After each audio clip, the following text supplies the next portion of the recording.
నమస్తే, నేను మీ సునీత. పార్వతీపురం మన్యం జిల్లా సాలూరు పట్టణంలో స్త్రీ శిశు సంక్షేమ శాఖ మరియు గిరిజన శాఖ మంత్రి గుమ్మడి సంధ్యారాణి పత్రికా సమావేశం ఏర్పాటు చేశారు. నమస్కారం. ఈరోజు రాష్ట్రంలో గిరిజనులు స్వేచ్ఛగా స్వతంత్రంగా ఈరోజు జీవిస్తున్నారు అని అంటే కారణం ఈరోజు కూటమి ప్రభుత్వం చేస్తున్నటువంటి అభివృద్ధి కార్యక్రమాలు. ముఖ్యంగా ఈ మధ్యకాలంలో చంద్రబాబు నాయుడు గారు చేస్తున్నటువంటి అభివృద్ధి సంక్షేమాన్ని చూడలేక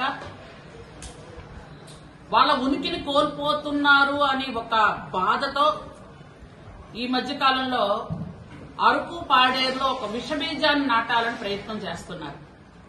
170 యాక్ట్ పోతుంది, గిరిజనులందరికి కూడా ఇబ్బంది కలుగుతుంది అని కావాలి అని ఒక విషబీజాన్ని నాటి మొన్న వాళ్ళందరూ కూడా ధర్నా చేయడానికి ఉసిగొలుపుతున్నటువంటి వెనకున్న వైసీపీ లీడర్లు ఇంతకు పూర్వం మీరు ఏం చేశారు? అసలు గత 5 సంవత్సరాలుగా ఒక్క గిరిజన గ్రామానికైనా రహదారి వేయగలిగారా? ఒక్క గిరిజన గ్రామంలోనైనా హాస్పిటల్ నిర్మించగలిగారా? ఒక్క గిరిజన గ్రామంలోనైనా ఐటీడీఏ ద్వారా ఏ ఉపాధి అయినా కల్పించగలిగారా?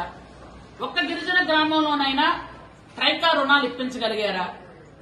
బెస్ట్ అవైలబుల్ స్కూల్స్ లో ఆ రోజు ఫీజులు లేకుండా చంద్రబాబు నాయుడు గారు చదివిస్తే అదేనా మీరు చేయగలిగారా? ఏ పని గిరిజనులకు మీరు చేయగలిగారని ఈ రోజు మీరు గిరిజనులు రెచ్చగొడుతున్నారు.